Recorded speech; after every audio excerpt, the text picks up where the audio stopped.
Pria ini memotong tali. Tombak itu segera terbang. Naga api itu mengambil anak panah itu dan meletakkannya di bawah ketiaknya. Lalu ia berteriak sekali. Dan melompat langsung ke air. Penduduk desa bersorak untuk kesatria itu. Dia menerima uang hadiah lalu pergi. Dia membeli sekawanan domba dengan beberapa koin emas. Naga api itu juga diterima uang hadiah. Ini pertama kali mereka kerja sama. Tidak menyangka, uang yang mereka menghasilkan lebih banyak yang dihasilkan sang kesatria dalam hidupnya. Hal ini membuat spesies naga khawatir. Mereka takut bahwa mereka akan menjadi komoditas yang dicari. Tapi pria ini mengatakan dia sebenarnya bukan orang seperti itu. Setelah mendengar kata-katanya, naga api itu langsung tertawa terbahak-bahak. Kami berdua ditipu. Kejujuran macam apa yang kamu bicarakan? Pria kesatria itu sangat tidak nyaman mendengarnya. Tidak lama sebelumnya, dia adalah seorang ksatria yang sangat dogmatis. Saat itu dia mengajarkan ilmu pedang kepada sang pangeran. Pada saat yang sama memperingatkannya berkali-kali bahwa harus mengikuti aturannya sendiri ketika menjadi seorang ksatria. Tanpa diduga, sebuah masalah terjadi. Tirani raja memicu pemberontakan. Dia dipukuli hingga mati warga-warganya. Sang pangeran terlambat menatap ayahnya yang sudah meninggal. Tapi dia tak merasa sedih sedikit pun. Melainkannya hanya ambil mahkota dari ayahnya. Saat dia hendak pergi, seorang gadis tidak sengaja jatuh dari atas dan menabraknya, menyebabkan tubuhnya ditusuk oleh tiang. Ksatria itu dengan cepat datang membantu sang pangeran. Lalu ambilnya kembali ke kastil. Ratu melihat luka putranya. Dia tahu hanya ada satu cara untuk menyelamatkannya.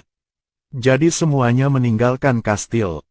Meskipun sang pangeran terluka parah, tangannya masih menempel pada mahkota. Mereka ke sebuah gua misterius. Sang ratu memanggil Dewa Naga, berharap dia bisa menyelamatkan sang pangeran. Tapi naga tidak berniat itu, karena dia tahu kekejaman sang raja sebelumnya. Dan menentukan sang pangeran juga sama. Jika ingin mendapatkan bantuan dari naga itu. Kecuali saat sang pangeran bersumpah bahwa nanti akan menjadi seorang raja yang menyayangi warga negara seperti anak-anaknya. Berdiri di antara kematian dan kematian, dia terpaksa mengikutinya. Naga membuka dadanya. Ia mengambil setengah dari hatinya dan memasukkannya ke dalam tubuh sang pangeran. Dengan sangat cepat dia secara ajaib sembuh dari penyakitnya. Tapi setelah sembuh, dia 10 kali lebih brutal dari sebelumnya. Di mana-mana di kerajaan ini ada suasana berkabung.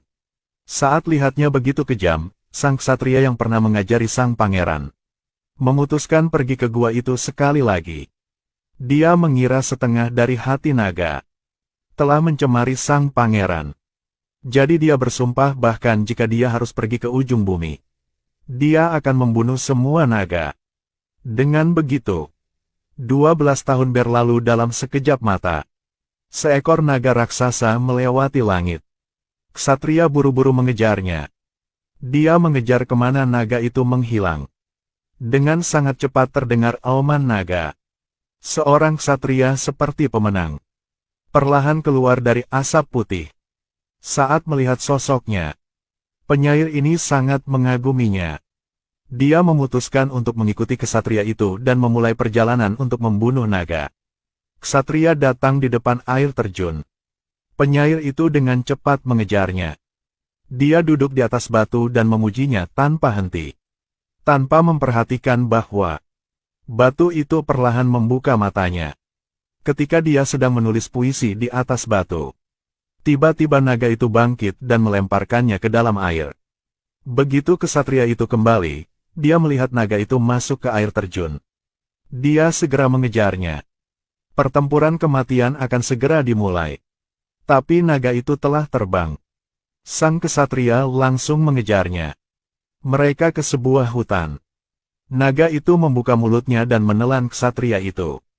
Tapi pria itu tidak akan menyerah begitu mudah. Dia menusuk mulut naga itu dengan pedangnya.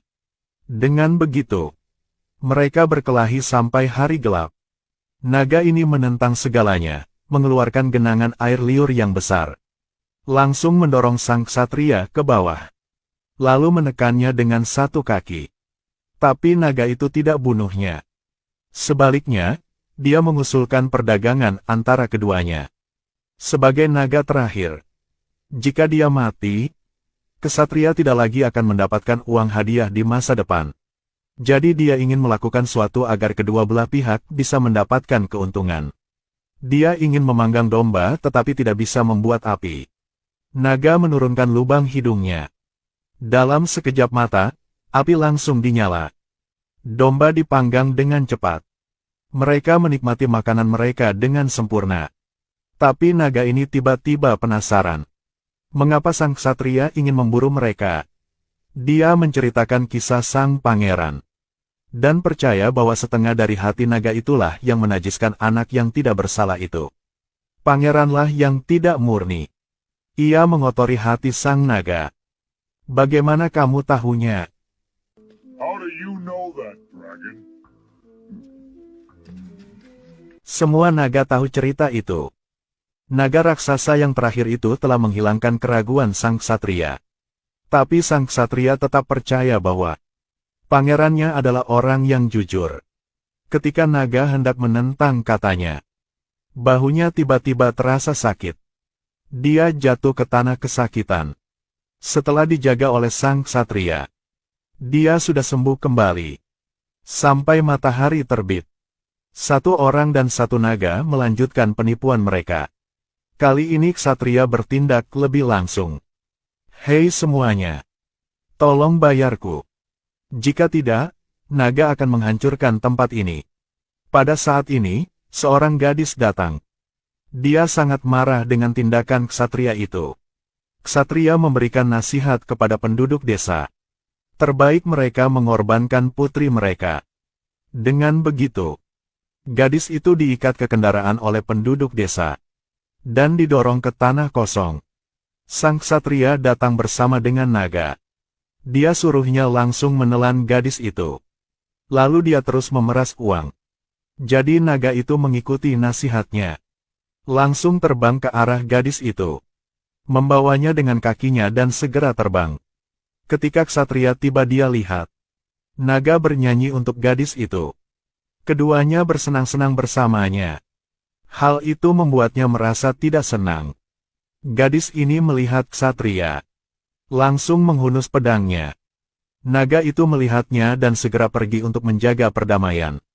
Ternyata sang pangeran mengikuti mereka ke sini. Tujuan dia datang ke sini adalah untuk menjemput gadis ini.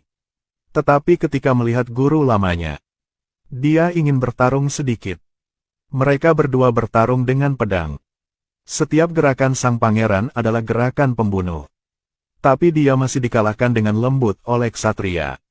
Sang pangeran masih terlalu muda. Dia dengan sinis mengatakan bahwa ksatria hanya percaya pada seni bela diri. Dan aku tidak pernah percaya padanya. Dia mengatakan bahwa dia malu menjadi muridnya. Kamu sang guru yang buruk. Di bawah serangan kata-kata sang pangeran, ksatria itu tidak lagi tenang. Sehingga dia ditusuk di bahu. Tapi sang pangeran tidak membunuhnya. Tetapi hanya menarik kembali pedangnya. Tetapi saat dia berbalik untuk pergi, dia tiba-tiba meluncurkan pisaunya. Pada saat ini, naga hadir tepat waktu. Dia menunjukkan lukanya pada pangeran. Suara jantung yang berdebar kencang membuat sang pangeran lari ketakutan. Naga itu membawa ksatria dan gadis itu ke tempat peristirahatan Raja Arthur. Di tempat ini, dia menggambarkan kepada ksatria itu langit luas yang dipenuhi naga. Jika jasanya sempurna, setelah kematian dia akan bisa terbang ke bintang-bintang. Dan menjadi bintang terang di galaksi. Jadi dia memberikan separuh hatinya yang lain kepada sang pangeran. Berharap itu akan mengubah sifat jahat di dalamnya. Tapi dia salah. Sekarang dia tidak takut mati lagi. Dia hanya khawatir dia tidak akan bisa bersatu kembali dengan keluarganya setelah dia meninggal. Dia mendorong ksatria untuk mendapatkan kembali keyakinannya. Menyelesaikan sang pangeran jahat. Para ksatria tidak setuju. Lalu dia meninggalkan tempat itu sendirian. Di tengah hujan lebat dia mendengar panggilan Raja Arthur. Jadi dia datang di depan kuburnya. Membaca kembali janji lamanya di atasnya. Dia tampaknya telah mendapatkan kembali kepercayaan dirinya. Di tengah hujan lebat, gambar naga muncul. Mereka saling memandang dan diam-diam berjanji akan membunuh pangeran dengan tangan mereka sendiri. Saat bekerja di lokasi konstruksi, ksatria melihat gadis ini diintimidasi. Ketika dia hendak menyerang, sebuah anak panah terbang. Seorang ksatria yang tidak jauh dari situ sedang mengendarai kuda ke sini. Dia meyakinkan penduduk desa untuk bergabung dalam perlawanan. Tetapi penduduk desa menertawakannya bahkan tidak memiliki seorang prajurit. Ksatria tidak menjelaskan banyak, tetapi mendesak kudanya untuk melanjutkan perjalanannya menuju cakrawala di bawah matahari. Begitu sang ksatria berhenti, naga itu langsung terbang ke langit.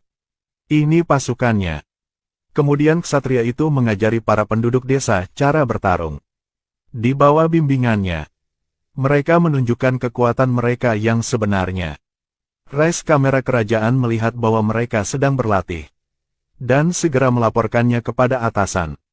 Para jenderal pihak pangeran mendengar bahwa pihak lawan sedang berlatih. Tapi mereka tidak peduli sama sekali. Tapi pangeran khawatir. Karena dia tahu naga itu akan menjadi ancaman besar. Ratu memanjakan putranya. Jadi dia segera mengajaknya menemui 5 jenderal macan. Mereka semua adalah pembunuh naga. Dengan bantuan mereka, naga itu pasti akan dimusnahkan. Pertempuran akhirnya terjadi. Sang ksatria memimpin penduduk desa, berteriak di luar benteng. Melihat guru lamanya, pangeran sangat marah. Dia hendak keluar, tetapi ditahan oleh bawahannya. Tapi dia tidak tahu itu hanya konspirasi. Saat perhatiannya teralihkan, naga itu langsung menyerang dari samping. Pangeran memimpin pasukannya bersembunyi ke kota. Naga bertekad untuk membuat pembunuh naga membayar harganya. Kedua belah pihak bertempur dengan sengit. Meskipun penduduk desa sangat terlatih, tapi masih tidak bisa dibandingkan dengan tentara. Untungnya pemanah itu membidik dengan benar. Menembakkan panah yang menembus jantung sang pangeran. Pada saat yang sama, naga yang terbang juga mengalami kesakitan yang sama. Dia langsung jatuh dari langit. Pangeran menemukan dirinya terkena panah tetapi tidak mati. Dan langsung paham sesuatu. Ternyata selama naga itu masih ada, dia tidak bisa mati. Tetapi berpikir sejenak, dia segera kembali ke kastil. Melihat bahwa mereka akan membunuh naga itu, dia segera menghentikan semua orang. Lalu senyuman jahat muncul di wajahnya. Di malam yang gelap, Ratu berjalan di depan naga. Dia memegang pisau. Tanpa ampun menusuk naga itu beberapa kali. Naga itu juga tahu tujuannya. Jadi biarkan dia melakukannya. Ratu mengambil tombak, tapi dirampok oleh pangeran. Ia menyuruh ibunya masuk ke dalam rumah. Kemudian suara tragis tiba-tiba terdengar. Ksatria datang untuk menyelamatkan naga. Juga mendengar suara itu. Dia berjalan ke arah suara itu. Akhirnya menemukan naga itu. Naga itu memintanya untuk menghabisi dirinya. Tapi ksatria tidak menginginkan itu. Tidak ada pilihan. Naga itu hanya bisa memaksa ksatria untuk melakukannya. Tetapi bahkan ketika apinya padam, ksatria itu tetap tidak berjuang. Sekarang pangeran telah lari ke sini. Dia mengendalikan gadis ini dari belakang. Dan suruh sang ksatria untuk segera menyerah. Naga melihatnya. Langsung menggigit dirinya sendiri. Membuat pangeran menderita. Dia melepaskan gadis itu dalam kesakitan. Tapi dia tidak mati. Dia mengeluarkan belatinya. Kemudian bergegas menuju ksatria. Pada saat yang genting, ksatria hanya bisa mengangkat bilahnya. Dan mengakhiri hidup naga itu. Juga oleh karena itu, pangeran juga benar-benar berhenti bernapas. Naga ini juga menutup matanya dalam kebahagiaan.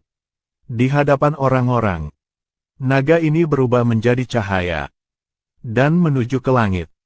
Teman-teman lama ada di sekitarnya. Bersama-sama mereka membentuk galaksi yang indah.